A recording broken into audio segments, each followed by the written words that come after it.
ఆటలో ఈ మొత్తం చదరంగంలో పవన్ కళ్యాణ్ ఎక్కడున్నాడు? పవన్ కళ్యాణ్ అభిమానులకు ఒక విషయం చెప్పాలండి. నేను TV9లో కానీ ఇతర ఛానల్లో కానీ నేను ఒక మాట చెప్పిన, పవన్ కళ్యాణ్ రాజకీయాలకు పనికిరాడు అని నేను ఒక పదం వాడా. మీకు తెలుసు, Pawan Kalyan 100% unfit for politics అన్నా నేను. దాన్ని పవన్ కళ్యాణ్ ఫ్యాన్స్ అర్థం చేసుకున్న విధానం వేరు. ఏమనుకున్నారంటే వేణుస్వామి కోపంతో పవన్ కళ్యాణ్ తిట్టాడు, పవన్ కళ్యాణ్ పనికిరాడు అని. నేను మాట్లాడింది రాజకీయాలు, ప్రస్తుత దేశ కాలమాన పరిస్థితులలో రాజకీయాలు చేయాలి అంటే కొన్ని ప్రత్యేకమైనటువంటి అలవాట్లు, ప్రత్యేకమైనటువంటి పనులు చేయగలగాలి రాజకీయ నాయకులు. అలాంటి పనులు చేయడం పవన్ కళ్యాణ్కు చేత కాదు అనేది నా ఉద్దేశం. అంటే ఒక నమ్మక ద్రోహం కానీ, మాట ఇచ్చి తప్పడం కానీ, లేదా ఒక అతి తెలివి రాజకీయాలు చేయడం కానీ, అవకాశవాద రాజకీయాలు చేయడం కానీ, ఇలాంటివి పవన్ కళ్యాణ్ వల్ల కాదు అని నా ఉద్దేశం. అందువల్లే ఆయన రాజకీయాలకు పనికిరారు అనేది ఉద్దేశం. అంటే స్ట్రైట్ ఫార్వర్డ్గా ఉన్నటువంటి ఒక వ్యక్తి, స్ట్రైట్ ఫార్వర్డ్గా ఆయన ఏం చెప్పాలో అది చెప్తాడు, ఆయన ఏం చేయాలో అది చేస్తాడు. అది ఏమవుతుంది అంటే ఈ ప్రస్తుత దేశకాలమాన పరిస్థితులలో రాజకీయాలకు పనికిరాదు. ఇప్పుడు ఉన్నటువంటిది ఏంది, కప్పగంతు రాజకీయాలు, పొద్దునో పార్టీ రాత్రో పార్టీ. అంటే సమాజాన్ని బేస్ చేసుకొని టకా టకా టకా టకా మనము చెస్ ఆడినట్టుగా పావులు కదుపుతుండాలి. పవన్ కళ్యాణ్ అట్లా కాదు. ఆయన స్ట్రాటజీ సింగిల్ స్ట్రాటజీ, అది ఆయన ప్లాన్లోనే వెళ్తాడు స్ట్రైట్. బట్ అవి నడవవు కదా ఇప్పుడు రాజకీయాలు. నేను చెప్పింది అదే, అలాంటి రాజకీయాలకు పవన్ కళ్యాణ్ అన్ఫిట్ అని చెప్పాను నేను. అన్నప్పుడు సరే నన్ను విమర్శించారు, ట్రోల్ చేశారు. ఇప్పుడు అదే జరిగింది. సో సినిమాల్లోకి అయితే పవన్ కళ్యాణ్ వచ్చే పరిస్థితి కనిపించడం లేదు. సో ఆయన రాజకీయాల్లో కంటిన్యూగా ఉంటారు. 2024లో మాత్రం పవన్ కళ్యాణ్ తన ప్రభంజనాన్ని చూపించే అవకాశం ఉంది, చూపిస్తారు. అంటే నేను అది ఎంతవరకు అనేది చెప్పడం లేదు, ఎందుకంటే అప్పుడున్నటువంటి కండిషన్ ప్రకారం ప్రత్యర్థులు ఎవరెవరు అనేది మనం చెప్పలేం. ఏంటి లక్ష్మీ పార్వతికి ఏం పదవి ఇవ్వట్లేదు అంటే ఏమన్నా ఇస్తారు, అందరికీ ఇస్తారండి. జగన్మోహన్ రెడ్డి అంటే ఇప్పుడు అంతా హడావిడిలో ఉన్నారు. సో అందరికీ నిన్న పృథ్వీకి ఒకటి ఇచ్చారు, పోసోని గారికి కూడా ఇస్తున్నారు.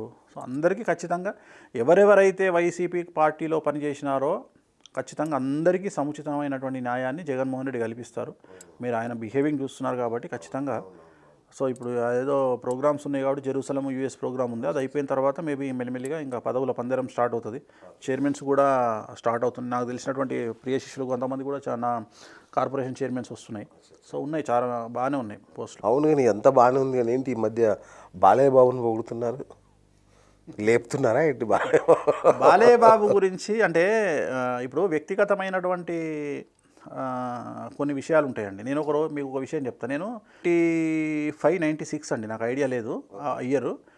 మన శిల్పారావు ముందు కూర్చున్నా. నేను కూర్చుంటే ఒక టాటా సుమోలో ఒక వ్యక్తి వచ్చి నా పక్కన కూర్చున్నాడు. అప్పుడు శిల్పారావు మాదాపూర్ శిల్పారావు ఇంత అందంగా లేదు, మామూలుగా చిన్నగా ఒక మట్టితో కట్టి ఉండే. నాకు అలవాటు అక్కడ కూర్చోవడం. నేను వెళ్ళి కూర్చుంటే ఈవినింగ్ 4:35 అయింది. సడన్గా టాటా సుమో వేసుకుని ఒక వ్యక్తి వచ్చాడు, ఒక మామూలు జీన్స్ ప్యాంటు, ఒక మామూలు టీషర్టు, స్లిప్పర్స్తో వచ్చి నా పక్కన కూర్చున్నాడు. తను కూడా నేను ఎలా కూర్చొని తను అలా కూర్చున్నాడు. ఒక 5 నిమిషాలు అయినాక ఎందుకో నాకు ఎవరబ్బా తలకాయ తిప్పి చూస్తే పవన్ కళ్యాణ్. అంటే అంత సింప్లిసిటీ ఉన్న వ్యక్తి. ఇప్పుడు షూటింగ్లో కూడా ఇప్పుడు సుస్వాగతం మూవీ నేనే ముహూర్తం పెట్టిన, బంగారం చాలా సినిమాలు పవన్ కళ్యాణ్ గారివి నేను ముహూర్తం పెట్టిన. చూడాలనుంది సినిమా షూటింగ్లో చిరంజీవి గారి సినిమా అవుతున్నప్పుడు నేను ఆ సెట్ ఇన్ఛార్జ్ ఉండే, అమ్మవారి టెంపుల్ కాళీమాత టెంపుల్స్ ఇన్ఛార్జ్ నేను ఆ సినిమాలో. అప్పుడు ఈయన వచ్చారు, ఇంకా పవన్ కళ్యాణ్ గారు వచ్చి షూటింగ్కి వచ్చేది. సో ఎంత సింపుల్గా ఉండేదంటే జూనియర్ ఆర్టిస్టుల ఫుడ్ తినేవాడు. అంటే సపరేట్గా మీకు తెలుసు ప్రొడ్యూసర్స్కి వాళ్ళకి పెట్టే ఫుడ్ తినేవాడు కాదు. సో పవన్ కళ్యాణ్ మెంటాలిటీ అది. సో పవన్ కళ్యాణ్ వ్యక్తిగతంగా ఆయనతో చూసిన తర్వాత మనకు ట్రావెల్ అయినాక ఆయన పర్సనల్ లైఫ్ వేరు, ఆయన పొలిటికల్ లైఫ్ వేరు. నేను పొలిటికల్ లైఫ్ గురించి నేను మాట్లాడను, బట్ పర్సనల్గా పవన్ కళ్యాణ్ ఉండే విధానం చాలా డిఫరెంట్గా ఉంటుంది. అంటే ఆయన బిహేవింగ్ చేసే విధానము. ఇప్పుడు రజనీకాంత్ గారు ఉన్నారు, రజనీకాంత్ గారు ఒక స్టూల్ మీద కూర్చుంటారు. ఎందుకంటే పెదరాయుడు ముహూర్తం మేమే పెట్టినాం కాబట్టి, పెదరాయుడు సినిమా అప్పుడు ఆయనతో మాకు కొన్ని రోజులు ట్రావెల్ చేసాం కాబట్టి నాకు తెలుసు ఆయన ఎట్లా. ఒక పక్కన సెట్లో స్టూడియోలో ఫ్లోర్లో పక్కన టవల్ వేసుకుని పడుకుంటారు. షాకు, కళ్ళతో చూస్తే అసలు రజనీకాంత్ ఏనా అని పిచ్చెక్కిపోతుంది. సో సేమ్ పవర్ స్టార్ కూడా అంతే, ఈయన కూడా అంతే. పవన్ కళ్యాణ్ గారు కూడా ఏం చేస్తారు, మామూలు జనాలతో అన్నం తింటారు. అంటే ఈయన తింటారని భయానికి వాళ్ళు మంచి ఫుడ్ పెడతారు అక్కడ. సో మామూలు జనాలతో ఫుడ్ తింటారు. సో ఈయన బిల్డప్లు ఉండవు, చాలా సింపుల్ అన్న, చాలా సింప్లిసిటీ. సో ఇవన్నీ పవన్ కళ్యాణ్ దగ్గర ఉంటాయి. సో అదే పరిస్థితి హడావిడి ఉన్నప్పటికీ బాలయ్య బాబు దగ్గర ఒక సిస్టమేటిక్ చూసాను నేను. ఎందుకంటే బాలయ్య బాబుతో ట్రావెల్ చేసినప్పుడు సమరసింహారెడ్డి ముహూర్తం నేనే పెట్టిన, నరసింహనాయుడు ముహూర్తం నేనే పెట్టిన. సో బాలయ్యబాబుది ఏంటంటే ఒక మనిషిని నమ్మితే ఇంకా దేనికైనా సరే, ఇంకా ఆయన ప్రాణం ఇవ్వడానికైనా సిద్ధం. ప్లస్ ఆయన టైం పంక్చువాలిటీ. మనము బాలయ్యబాబు కదా మనం ఈ టైంకి పోతున్నామంటే 10 నిమిషాల ముందు మన కోసం రెడీగా ఉంటారు ఆయన. ప్లస్ ఆయన ఇచ్చే మర్యాద అంటే అందరు ఇవ్వాలని ఏముంది, నేను అందరినీ చూసా, సినిమా ఇండస్ట్రీని మొత్తం చూసిన, పొలిటీషియన్స్ని చూసిన, ఏ పొలిటీషియన్ ఎట్లా బిహేవ్ చేస్తాడు, ఎవరు ఎంతవరకు మనకు వెలివిస్తారని మనకు తెలుసు. మనం వెళ్ళి కూర్చోగానే ఫస్ట్ ఒక సిస్టమేటిక్గా మన దగ్గరికి వాటర్ వస్తుంది, తర్వాత టీ కాఫీ. ఆ టీ కాఫీలో కూడా కాంప్రమైజ్ ఉండదు. మీరు టీ తాగితే టీ, కాఫీ తాగితే కాఫీ, అది కూడా మళ్ళీ చెప్పే విధానం వేరు ఉంటుంది. సో ప్రతిదీ సిస్టమేటిక్ ఉంటుంది. అప్పుడు మనకేమనిపిస్తుంది, ఆయన మాట్లాడే విధానం కానీ, ఎవరన్నా వచ్చి ఫోటో దిగుతామంటే దగ్గరుండి ఫోటో దిగి మళ్ళీ ఆ ఫోటోలు పంపించడం వాళ్ళకు, పంతులు గారికి లేదా ఈ పర్సన్కు బిఎస్ గారికి ఇవ్వండి, ఈ పలానా ఫోటోలు పంపించండి అని ఆ కోఆర్డినేషన్. ఆయన మళ్ళీ మనకు ఫోన్ చేసి మళ్ళీ పద్ధతిగా మాట్లాడి మీకు అది రిసీవ్ అయిందా అని చెప్పి మాట్లాడి ప్రతిదీ. అంటే బయట మీడియాలో బాలకృష్ణ గారికి, వ్యక్తిగతంగా లోపలుండే బాలకృష్ణ గారికి అసలు పోలికే లేదు.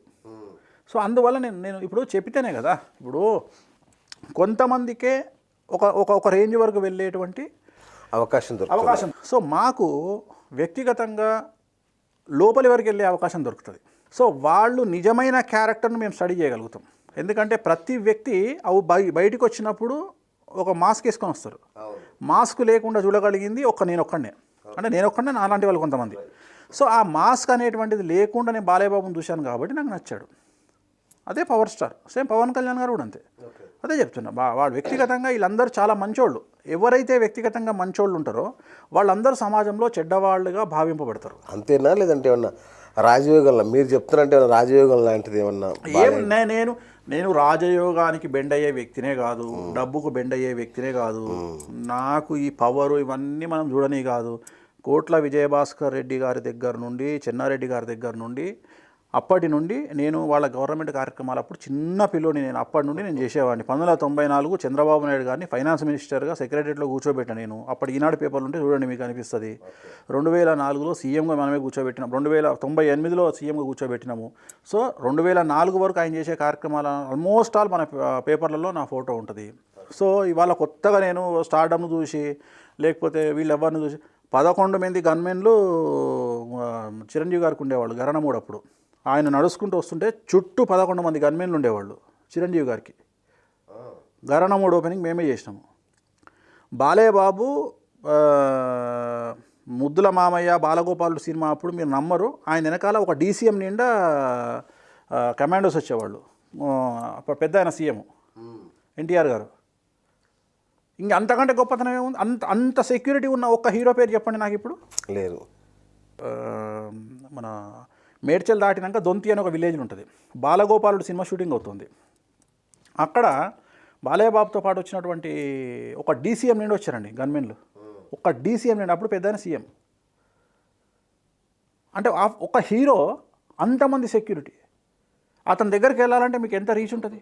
చిరంజీవి గారి దగ్గరికి వెళ్ళాలంటే ఎంత రీచ్ ఉంటుంది? సో అట్లాంటి సిచ్యువేషన్లోనే వాళ్ళతో మూవ్ అయినటువంటి సందర్భం మాది. సో వాళ్ళందరినీ చూసి వచ్చినటువంటి సందర్భం. ఇవాళ రాజయోగం వస్తుంది అంటే, ఇప్పుడు రాజశేఖర రెడ్డి గారు ఉన్నప్పుడు నేను చాలా క్లోజ్గా ఉండి రాజశేఖర రెడ్డి గారి కార్యక్రమం 2-3 చేయించడం జరిగింది. సో రాజశేఖర రెడ్డి గారి ఫ్యామిలీ అంతా కూడా యాక్చువల్గా కృష్ణ గారికి వీరాభిమానులు, కృష్ణ గారు అండ్ ప్రభాస్కి. సో ప్రభాస్ తోటి వాళ్ళు ఒక సినిమా చేసినారు యోగి అని. ఆ యోగి సినిమా ముహూర్తం నేనే పెట్టిన. సో అందరినీ చూసిన, అందరి గురించి తెలుసు.